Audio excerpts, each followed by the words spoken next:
آقا کریم صلی اللہ تعالی علیہ وسلم کی مقدس بارگاہ میں حضرت عبداللہ ابن مسعود رضی اللہ تعالی عنہ نے سوال کیا، یا رسول اللہ، اعمال میں سب سے افضل عمل کون ہے؟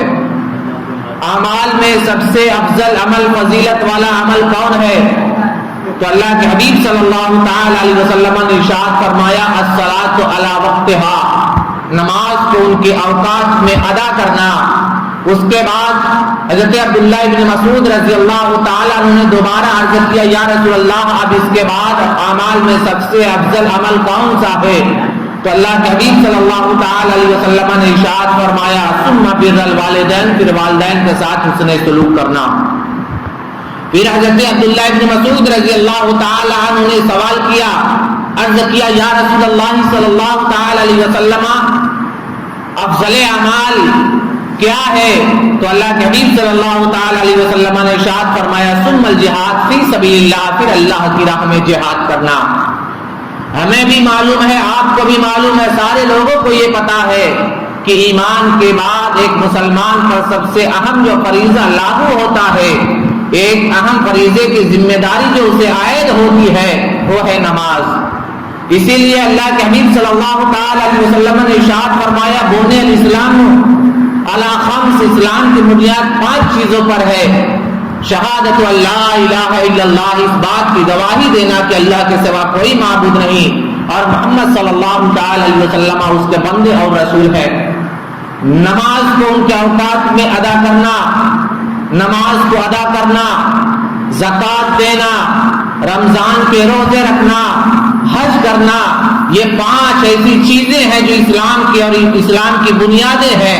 بنی الاسلام علی خمس، اسلام کی بنیاد 5 چیزوں پر ہے۔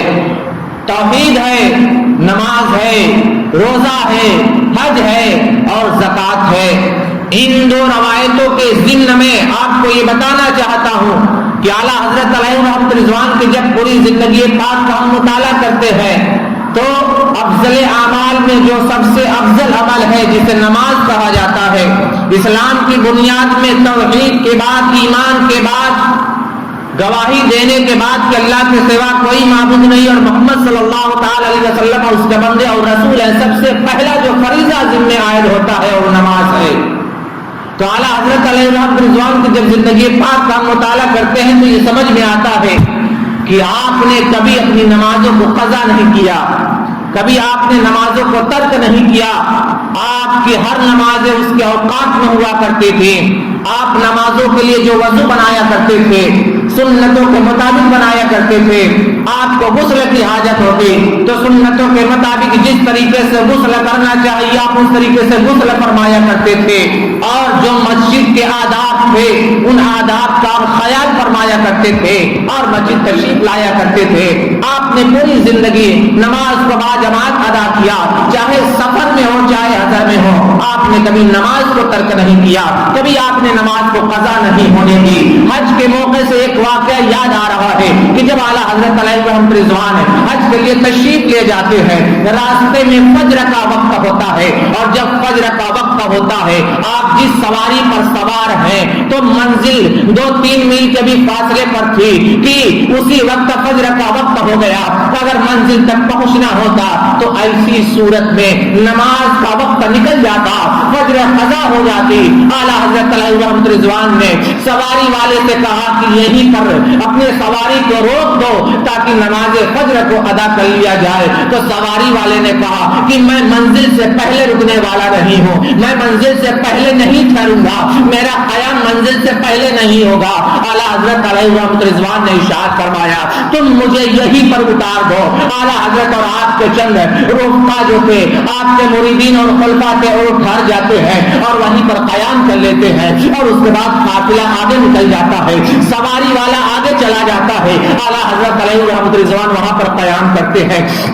سیرت نگار حیات اعلیٰ حضرت میں یہ ملتا ہے کہ اعلیٰ حضرت علیہ رحمت رضوان جب کنویں کے پاس تشریف لے جاتے ہیں تو اس کنویں کے پاس ڈول تو ہے لیکن ڈول میں رسی نہیں ہے، تو جو سروں پر امامے باندھ باندھے ہوئے تھے اس اماموں کو اتارتے ہیں اور اتارنے کے بعد اس کی رسی بنائی جاتی ہے اور ڈول میں اس کو باندھا جاتا ہے. پانی کنویں میں گہرا تھا, نیچے سطح پر تھا اور اس امامے کے ذریعے پانی کو ڈول سے نکالا جاتا ہے اور نکالنے کے بعد وضو بنایا جاتا ہے. وضو بنانے کے بعد اسی مقام پر نماز فجر کو ادا کی جاتی ہے. اور اعلیٰ حضرت علیہ رحمت رضوان نے یہ تاثر دینے کی کوشش کی کہ قافلہ جائے چلا جائے لیکن نماز قضا نہیں ہونی چاہیے, نماز ترک نہیں ہونی چاہیے, نمازیں نہیں چھوٹنی چاہیے. اور آپ کی سیرت میں یہ بھی ملتا ہے, آپ کی حیات مبارکہ میں یہ بھی ملتا ہے کہ اعلیٰ حضرت علیہ رحمت رضوان آخری عمر میں آپ بہت ضعیف ہو چکے تھے, بہت کمزور ہو چکے تھے,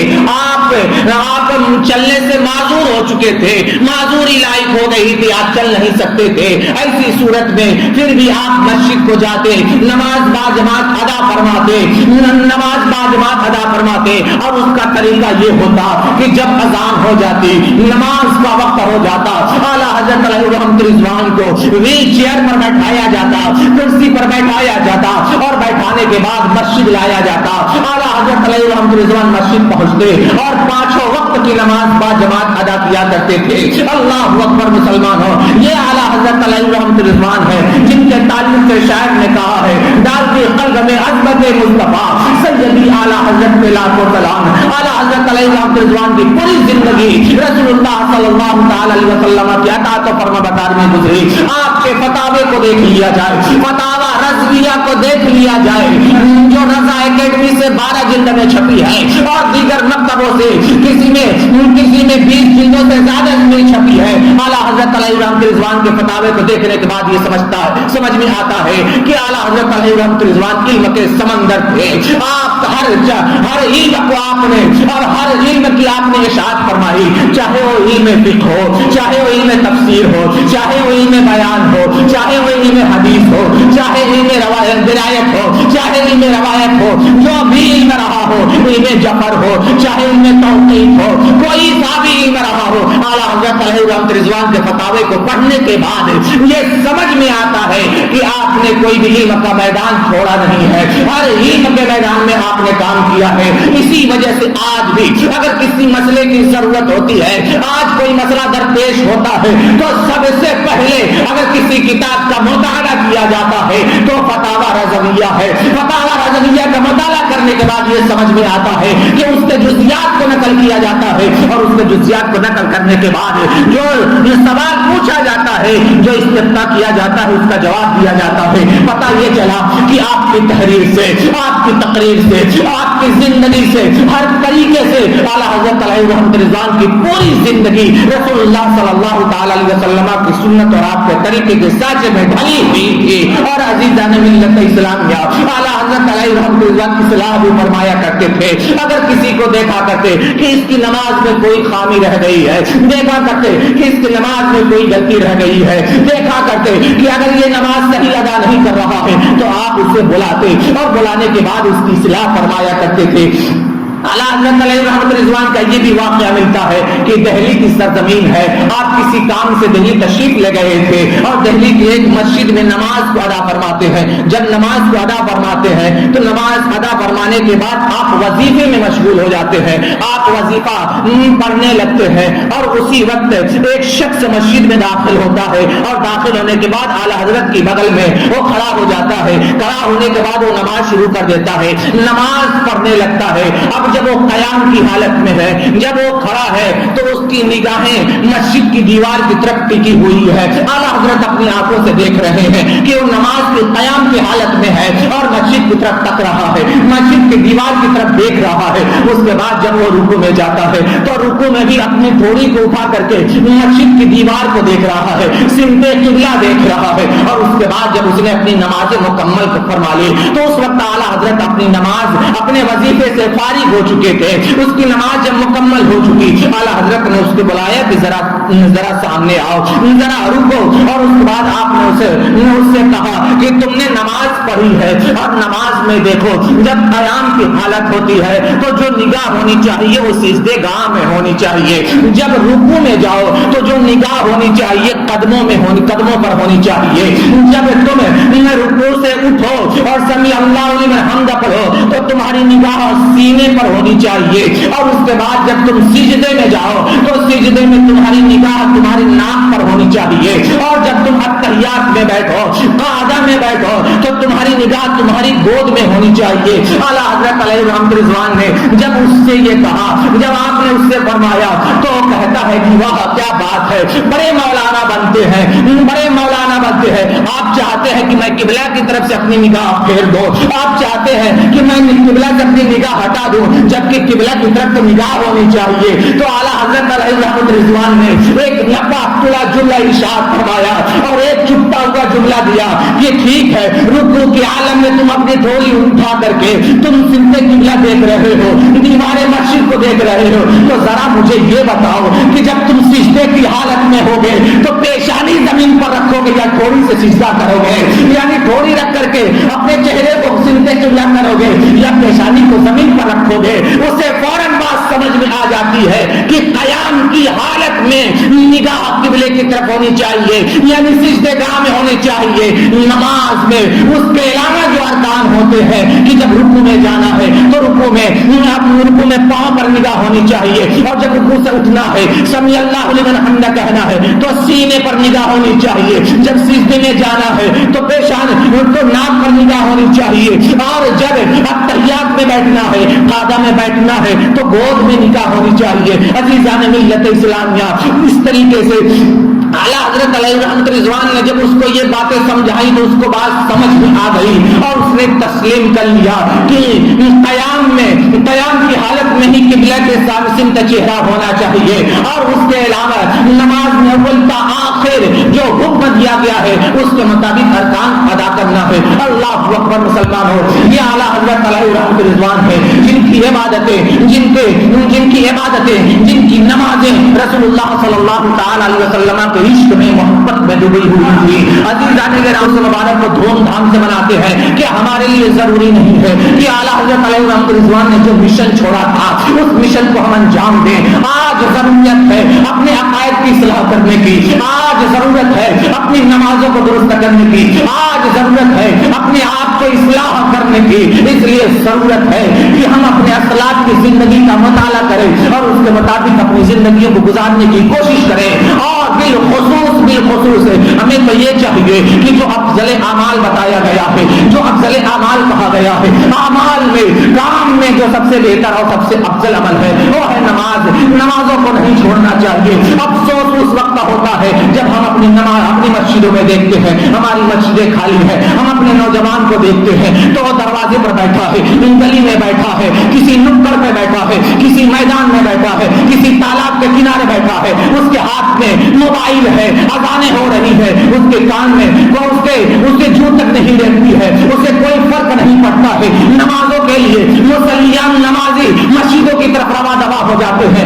لیکن اس کے تصور میں خیال بھی نہیں آتا ہے کہ ایمان کے بعد کل قیامت کے دن سب سے پہلی جو کچھ ہوگی وہ نماز ہوگی. سب سے پہلے جو چیز سوال کی جائے گی وہ نماز کے بارے میں ہوگا. افسوس کا مقام ہے کہ اس پر نہ تو نوجوان ہی توجہ دے رہا ہے، اس پر نہ تو بوڑھے ہی توجہ دے رہے ہیں، اس پر نہ تو گھر کی عورتیں ہی توجہ دے رہی ہے. آج نمازیں اس طریقے سے اعلانیہ ترک کی جا رہی ہے، چھوڑی جا رہی ہے کہ کوئی اس کا خوف نہیں ہے، کوئی اس کا ڈر نہیں ہے. حالانکہ اللہ کے حبیب صلی اللہ تعالی علیہ وسلم کے زمانے میں اگر کوئی نماز چھوڑتا تھا تو اسے منافق میں شمار کیا جاتا تھا، اسے منافق گردانا جاتا تھا. اللہ اکبر مسلمان ہو. آپ کے لیے بھی ضروری ہے، ہمارے لیے بھی ضروری ہے.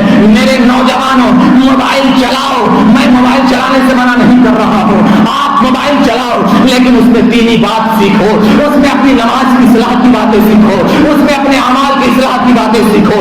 یہ گیم جو چل گیا ہے، گیم کے ذریعے اپنے بیلنس کو کرایا جاتا ہے، گیم کے ذریعے اس سے فوائد اٹھاتے جا رہے ہیں. کیا اس میں وقت کا ضیاع نہیں ہے؟ کیا اس میں وقت کی بربادی نہیں ہے؟ اس مسجد میں میرے اپنے بھی بیٹھے ہوئے ہیں اور میرے محلے کے لوگ بھی بیٹھے ہیں. ہر ایک سے میں ذمہ داری کے طور پر کہتا ہوں مسجد محلوں کو آباد کرو. آج جو ہمارا یہ حال ہو رہا ہے وہ نمازوں کو ترک کرنے کی وجہ سے ہوتا ہے, صراط مستقیم کو چھوڑنے کی وجہ سے ہو رہا ہے. اس لیے عزیزان ملت اسلامیہ, میرے نوجوانوں سبل جاؤ اور نمازوں کی پابندی کرنا شروع کر دو.